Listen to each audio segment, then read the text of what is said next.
जी हाँ, नमस्कार। News letter के साथ हाजिर हूँ मैं राकेश रंजन। बात करेंगे सियासत की, लेकिन पहले कुछ चंद टिप्पणी। कंठ कभी नहीं बदलता, बदलते हैं सिर्फ संदर्भ। वैसे ही जैसे पानी कभी नहीं बदलता, नदियां चाहे भले ही पाताल में चली जाए, उद्गम स्रोत हमेशा रचना का भी, जीवन का भी। तो कुछ ऐसा ही हो रहा है और ऐसा ही होता है सियासत में भी। और नीतीश कुमार की सियासत में भी। आज बिहार की राजधानी पटना में जीतन राम मांझी, हम हिंदुस्तानी आवाम मोर्चा के जीतन राम मांझी ने सम्मेलन बुलाया था। जाहिर है विधानसभा चुनाव है, तो एक ताकत का मुजाहिरा भी था, ताकत का एहसास कराना था, ताकि जो सियासत में बार्गेनिंग की बात होती है, मोल तोल की बात होती है, तो जरा मजबूती से हो सके। इस सम्मेलन में सूबे बिहार के मुख्यमंत्री नीतीश कुमार भी आए। आने को बिहार के उप मुख्यमंत्री और भाजपा के पूर्व प्रदेश अध्यक्ष सम्राट चौधरी भी आए। नीतीश कुमार आए, उनका स्वागत हुआ। स्वाभाविक है, नीतीश के आगमन से जीतन राम मांझी खुश दिखे। पुत्र के साथ उनका गर्मजोशी से इस्तकबाल किया। इस्तकबाल का कमोबेश यही नजारा सम्राट चौधरी के साथ भी रहा। लेकिन चर्चा अब नीतीश कुमार की हो रही है। यह कि नीतीश कुमार 15 सेकंड भाषण देकर निकल गए। आखिर क्या बात है? क्या एनडीए में सब कुछ ठीक नहीं चल? मतलब कंटेंट वही है, नीतीश कुमार वाला, संदर्भ बदल गया है। अपने 15 सेकंड के भाषण में नीतीश कुमार की रैली में आए सभी लोगों को प्रणाम करता हूं, पार्टी की मीटिंग हो रही है, इसके लिए सभी को बधाई। रैली की जानकारी मिलने के बाद यहाँ सभी को बधाई देने के लिए आया हूं। आपको बधाई देकर मैं अपनी बात समाप्त करता हूं। हो गया नीतीश जी का भाषण। तो सिर्फ 5 मिनट में ही रैली में रुके और करीब 15 सेकंड का भाषण देकर निकल गए। तो अब जो चर्चा हो रही है कि बिहार में हुए मंत्रिमंडल विस्तार और बीजेपी नेताओं की बयानबाजी के बाद से यह सवाल उठ रहे हैं, क्या एनडीए में सब कुछ ठीक ठाक नहीं चल रहा है? दरअसल जब नीतीश कुमार ने कैबिनेट विस्तार के बाद गुरुवार को विभागों का बंटवारा किया, तो जीतन राम मांझी के मंत्री बेटे संतोष सुमन से 2 विभाग वापस, इन्हें दूसरे मंत्रियों को दे दिया गया। और फिर उनका दलित समागम में पहुंचकर वहां से चले जाना भी सवाल खड़े कर रहा है। तो अब देखिए और विश्लेषण करिए, मीडिया के विश्लेषण से अलग, कि जो बातें कही जा रही है कि भाजपा ने नीतीश को झुका दिया, नीतीश ने भाजपा के समक्ष सरेंडर कर दिया। मीडिया में भी नैरेटिव गढ़े जा रहे हैं और विपक्ष की ओर से भी बातें हो रही है। लेकिन क्या सचमुच नीतीश ने सरेंडर कर दिया? नीतीश को भाजपा ने झुका दिया? सबसे बड़ा सवाल है कि क्या ऐसा तो नहीं कि भाजपा भले जीतने का गुमान पाल रही हो, लेकिन वह गुगली में फंस गई, वो नीतीश कुमार की गुगली में। बिहार में विधानसभा चुनाव के कुछ महीने पहले कैबिनेट का विस्तार हुआ है और उस विस्तार में सिर्फ भाजपा के ही मंत्रियों की एंट्री हुई। तो इस रूप में प्रचारित किया जा रहा है कि अब जदयू की तुलना में भाजपा के मंत्रियों की संख्या पहले की तुलना में अधिक है और ऐसे में वह स्वतः स्फूर्त बड़े भाई के रूप में सामने आ गई है। अगर पूर्व के उदाहरण को देखें तो शायद ही भाजपा का कोटा पूरा होता था या इस तरह से विस्तार होता था। इसके पीछे वजह ये बताई जा रही थी कि कोटा पूरा करने पर जिन्हें अवसर नहीं मिलेगा वे विद्रोह कर देंगे, इसलिए मंत्रियों के अलावा बोर्ड निगम की कुर्सी को भी पेंडिंग रखा जाता था। वैसे बोर्ड निगम का मामला अभी भी पेंडिंग है, मगर मंत्री की कुर्सी भर दी गई, वह भी आनंद फानंद में। कल ही विभाग भी बांट दिए गए, आज विधानमंडल का सत्र शुरू हो गया।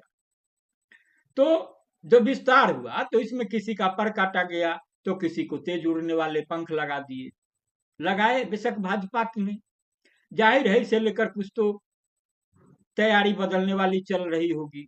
यही बात मंत्री नहीं बनने वालों के साथ जुड़ी हो सकती है। जीतन राम मांझी जो दिन रात भाजपा के गुणगान कर रहे थे, उनके बेटे के विभाग में भी कमी कर दी गई, जैसा कि मैंने शुरुआत में बताया। उधर उप मुख्यमंत्री भाजपा के विजय कुमार सिन्हा भी मायूस चल रहे हैं। जातीय वोट बैंक साधने के भाजपा ने पिछड़ों से अधिक दरिया दिली सवर्ण पर दिखाई और दलित की ओर देखा तक नहीं। मुस्लिम की तरह यादवों की भी अनदेखी कर दी। अब जाहिर है कि खामोश नीतीश भाजपा की अहंकार रूपी इस उत्साह पर मुस्कुरा रहे होंगे। आज जैसा कि दिखा भी, बातें मीडिया में खूब चल रही है, प्रशांत को केंद्र में रख करके बातें हो रही है। नीतीश कुमार जब विधानसभा पहुंचे तो सामान्य तरीके से जो उनका हाव भाव होता है, जीतन राम मांझी की रैली में वहां भी सामान्य तौर पर वही होता है। आजकल तो कहीं पहले जाना फिर जल्द निकल जाना, ये उनका होता रहा है। वहां गए, 5 मिनट रुके, 15 सेकंड भाषण दिया और फिर मीडिया का ध्यान खींच ले गए, तरह तरह की चर्चा, तरह तरह की बात। तो जो ये भाजपा का जो अहंकार मैंने कहा, तो नीतीश की जो मुस्कुराहट की भी बात कही, तो उन्हें पता है कि अन्य राज्यों की जीत की तरह भाजपा बिहार को भी आसान टारगेट मान रही है, पर उसकी यह भूल उसे बड़े नुकसान दे सकती है। भाजपा के इस एक आत्मघाती कदम ने बैठे बिठाए विपक्ष को बड़ा मौका दे दिया है। अब वह इसका किस हद तक फायदा उठाती है, यह देखने वाली बात होगी। बातें बहुतेरे हो रही है, उसमें जो बातें हो रही है, एक बातें जो कहा जा रहा है, और जो राजद की ओर से खास तौर से कहा जा रहा है, तेजस्वी तो लगातार कह ही रहे हैं। जो आधिकारिक बयान आया जो राजद प्रवक्ता की ओर से, राजद प्रवक्ता चित्तरंजन गगन होते हैं, तो मंत्रिमंडल विस्तार को लेकर के जो उन्होंने मीडिया में बयान दिया, तो उसमें उसने कहा जो मैंने आपको शुरुआत में बताया अभी कि किस तरह से कहा जा रहा है कि अब भाजपा ने उन्हें दबोच लिया है। तो चित्तरंजन गगन ने जो कहा कि नीतीश पूर्ण रूप से भाजपा की गिरफ्त में आ चुके हैं। हालांकि जब विधानसभा चुनाव की उल्टी गिनती शुरू हो गई है, इस स्थिति में मात्र चंद महीनों के लिए मंत्रिमंडल विस्तार का कोई औचित्य नहीं है। जबकि भाजपा के साथ नीतीश की सरकार बने 1 साल से ज्यादा समय बीत चुका है। जदयू की हिस्सेदारी को लेकर भाजपा के साथ तालमेल नहीं बैठने के कारण ही नीतीश जी जब तक स्वतंत्र निर्णय लेने की स्थिति में थे, मंत्रिमंडल का विस्तार टालते रहे। मंत्रिमंडल में शामिल राजू सिंह जैसे चेहरे भी बता रहा है कि नीतीश जी भाजपा के सामने आत्मसमर्पण कर चुके हैं। पिछले दिनों नीतीश जी अपनी सभाओं में महिला और अल्पसंख्यक की खूब चर्चा किया करते थे, पर आज के इस विस्तार में न एक महिला को मंत्री बनाया गया और न एक अल्पसंख्यक को ही मंत्री बनाया गया। 36 सदस्यीय मंत्रिमंडल में अल्पसंख्यक कोटे से मात्र 1 मंत्री हैं। इसी प्रकार जदयू के आधार वोट में सेंधमारी करने के लिए नीतीश कुमार के 100 जातियों को भी भाजपा ने पहली बार इस विस्तार में जगह दे दिया। पूर्व के वीडियो में भी मैंने, चूंकि ये जो आंकड़ा जो बता रहे हैं, जो उदाहरण दे रहे हैं राजद की ओर से चित्तरंजन गगन जी, तो इसका चर्चा है, लेकिन चूंकि मैं उनके ओर से आधिकारिक बातें कर रहा हूँ, तो राजद प्रवक्ता ने कहा कि इस विस्तार का उद्देश्य बिहार का विकास नहीं बल्कि बिहार विधानसभा का चुनाव है। बिहार की जनता भी इस बात को समझ रही है कि केवल चुनावी लाभ के लिए, कुछ जातियों की नाराजगी दूर करने के लिए चुनाव के पहले यह झुंझुना थमा दिया गया है। अब चित्तरंजन गगन जी को कौन बताए कि भाई सियासत है, सियासी पार्टियां हैं, तो जो कुछ सियासत के लिए करेगी, सियासत की रोटी सेकने के लिए करेगी, अपनी सेहत सुधारने के लिए करेगी।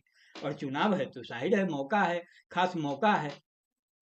और जिस राजू सिंह की बात कर रहे हैं मंत्रिमंडल करने को लेकर के, तो जो राजू सिंह जिसको परास्त करके आते हैं, जो राजद के वहां से जनप्रतिनिधि होते रहे हैं, तो उनका क्या है था और तमाम चीजें थी। तो जो अपने अपने अपराध, अपने अपने भ्रष्टाचार, अपने अपने परिवारवाद की बात होती है और अपने तरीके से मूल्यांकन। तो नीतीश कुमार के लिए असहज करने वाली कोई बात नहीं है। जहां तक निशांत की टिप्पणी की बात देखेंगे तो मुख्यमंत्री नीतीश कुमार के बेटे निशांत भले अभी राजनीति में कदम नहीं रखा है, पर पिछले कुछ दिनों से भी जिस तरह की गहराई वाली राजनीतिक टिप्पणी कर रहे हैं, उससे यह बात तो साफ लगती है कि राजनीति में उनके कदम रखने की अब बस औपचारिकता ही बाकी है। आपने भी देखा होगा कि आज मीडिया पर विभिन्न चैनलों में इस तरीके से बातें चल रही भी रही है। इस कड़ी में यह चर्चा भी है कि निशांत जदयू से ही राजनीतिक पारी की शुरुआत कर अपने पिता की सियासत विरासत को संभालने की कवायद कर सकते हैं। संभव यह भी है कि उन्हें विधानसभा चुनाव भी लड़ाया जाएगा। मैंने भी कई चर्चा में कहा है कि हरनौत सीट से लड़ेंगे, वो परंपरागत सीट रही है नीतीश कुमार की। तो इससे अलग जो एक अहम बात है उसको लेकर सियासत गर्म है, वही यह कि निशांत ने आखिर ऐसा क्यों कहा कि एनडीए को उनके पिता नीतीश कुमार को चुनाव में सीएम फेस घोषित करने की आधिकारिक घोषणा करनी चाहिए, वह घोषणा चुनाव पूर्ण करनी चाहिए। तो सियासी जानकारों का मानना है कि निशांत ने जो कुछ कहा वह सामान्य बात नहीं हो सकती है, क्योंकि इस मामले में जदयू के किसी नेता ने कुछ नहीं कहा है। फिर निशांत जो अभी जदयू में शामिल नहीं हुए और राजनीति से दूर है, वे कैसे इस तरह की मांग कर सकते हैं। दूसरी बात यह कि जदयू के कार्यकर्ताओं को जनता के बीच जाकर नीतीश सरकार के कामकाज को प्रचारित करना चाहिए। यह भी बात सामान्य इसलिए नहीं मानी क्योंकि नीतीश के लंबे शासनकाल में निशांत कभी इस तरह से सियासी टिप्पणी नहीं करते। तो जानकारों का मानना है कि पिछले कुछ दिनों से भी जिस तरह सक्रियता दिखा रहे हैं और टिप्पणी कर रहे हैं, उसके पीछे उच्च स्तरीय सियासी रणनीति हो सकती है। भाजपा नेताओं का नीतीश के प्रति समर्पण भाव और पीएम मोदी का नीतीश को लाडला मुख्यमंत्री कहना स्थिति के असामान्य होने के संकेत दे रहे हैं। लाडला भागलपुर में नरेंद्र मोदी ने कहा था। तो राजद की नजर नीतीश पर है, तो नीतीश की नजर भाजपा की नीयत पर है। ऐसा इसलिए क्योंकि महाराष्ट्र में शिंदे प्रकरण से नीतीश सतर्क है। शायद इसे ध्यान में रखकर ही निशांत के जरिए नीतीश कैंप ने भाजपा को डराने वाले संकेत दिए हैं।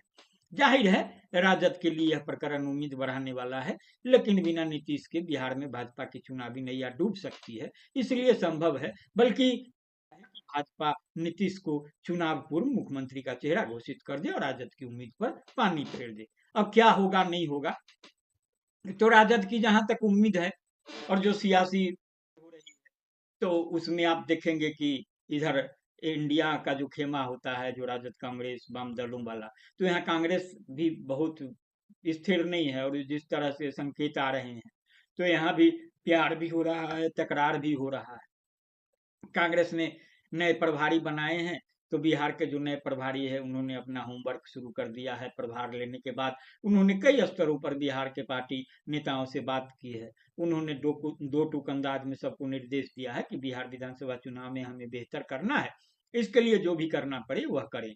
इसी कड़ी में यह पूछे जाने पर कि कांग्रेस गठबंधन में चुनाव लड़ेगी या अकेले, तो उनका कहना था कि इस पर अभी निर्णय नहीं लिया गया है, पार्टी जनों से फीडबैक के आधार पर निर्णय लेंगे।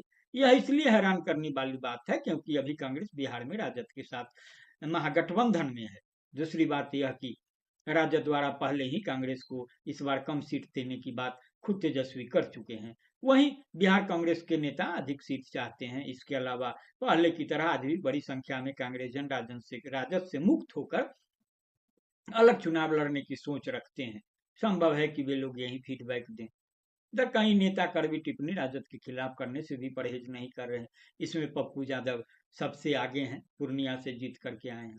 उन्होंने राजद और कांग्रेस की हैसियत को बताने के लिए ऊंट और गधा तक का उदाहरण देकर के तल्खी बढ़ा दी है। तो कुल मिलाकर के जो स्थिति है उसमें एक स्थिति यह भी है कि जो बातें कही जा रही थी कि नीतीश कुमार जो तीसरे नंबर की पार्टी बन गए पिछले विधानसभा चुनाव में, तो उसमें जो मोदी जी के हनुमान है चिराग पासवान, तो उनका सब किया धरा है। तो इस बार कहा जा रहा था कि चूंकि चिराग पासवान जो हनुमान होते थे तो उनका काम बन गया है, तो अब वो ज्यादा उछल कूद नहीं करेंगे। लेकिन जो स्थिति है उसमें कहा जा रहा था कि जो प्रशांत किशोर आए हैं वह चिराग पासवान वाली भूमिका निभाएंगे। बातें लुकी छिपी थी, जिस तरीके से बातें हो रही थी स्पष्ट थी, लेकिन पूरी तरह बेपर्दा नहीं थी। लेकिन जो एक बार की प्रशांत किशोर ने जब कल अपने कार्यकर्ताओं को संबोधित करते हुए कहा कि भाई नीतीश कुमार को और नीतीश कुमार की पार्टी को एकदम सीधे तौर पर टारगेट करना है, कोशिश करनी है कि एक भी सीट जीत करके नहीं आने देना है। चाचा यानी नीतीश कुमार आए तो फिर नहीं तो लालटेन पकड़ लेंगे, नहीं तो कमल थाम लेंगे, उनसे बिहार को मुक्ति नहीं मिलेगी। तो मतलब एक तरीके से जो प्रशांत किशोर बिहार में बदलाव की बात कर रहे थे, कह रहे थे कि अपनी सरकार बनाएंगे, वो भाजपा हो, जदयू हो, राजद हो, सबने बिहार को बर्बाद किया है, तो अब वो बिहार को संवारेंगे। तो इस तरीके से अगर उनका एकमात्र लक्ष्य होगा जीत जाए, राजद जीत जाए, कोई मतलब नहीं, लेकिन नीतीश कुमार को हराना है, तो फिर आखिर उनका मकसद जो था वो पूरे संपूर्ण बदलाव का वो कहाँ है? तो जाहिर है कि अब उन्होंने खुल करके अपने को टीम घोषित कर दिया है और कुछ पर्दे में नहीं है। तो जाहिर तौर पर अब खुली किताब है कि नीतीश को कहाँ से सतर्क रहना है, किस रूप में काम करना है। जो भी होगा समय के साथ होगा, लेकिन फिलवक्त इतना तय है कि जो भी विश्लेषण हो, जो भी बातें हो, भाजपा जो सोच रही हो, लेकिन फिलवक्त भाजपा नीतीश की गुगली में फंसी हुई है। नीतीश के लिए दोनों तरफ समान अवसर हैं। मतलब नीतीश सत्ता राजनीति के केंद्र में हैं आज की तारीख में, और आगे भी रहेंगे ऐसा दिख रहा है। तय भाजपा को करना है कि वह उन्हें बाइज्जत अपने साथ रखती है या फिर उन्हें छोड़ देती है कि आप जा सकते हैं। यह भी भविष्य के गर्भ में है। भाजपा इतना जोखिम लेने की स्थिति में नहीं दिख रही है, नहीं लेगी। जो भी होना है चुनाव बाद होना है। तो फिल वक्त जो मैंने शुरुआत की थी कि कंटेंट कभी नहीं बदलता है, बदलते थे संदर्भ हैं। तो जो सियासत का कंटेंट है, बिहार की सियासत का, जो नीतीश को केंद्र में रखकर जो है बना है, न कल बदला था, न आज बदला है, न निकट भविष्य में बदलने वाला है। बदलता रहेगा तो सिर्फ संदर्भ। तो जो नया आएगा और उस संदर्भ की रोशनी में जो बातें होंगी, उसे लेकर मैं भी हाजिर रहूंगा। फिर वक्त आप इसे सुने, गुने, संजीदगी से लाइक करें, शेयर करें। नमस्कार।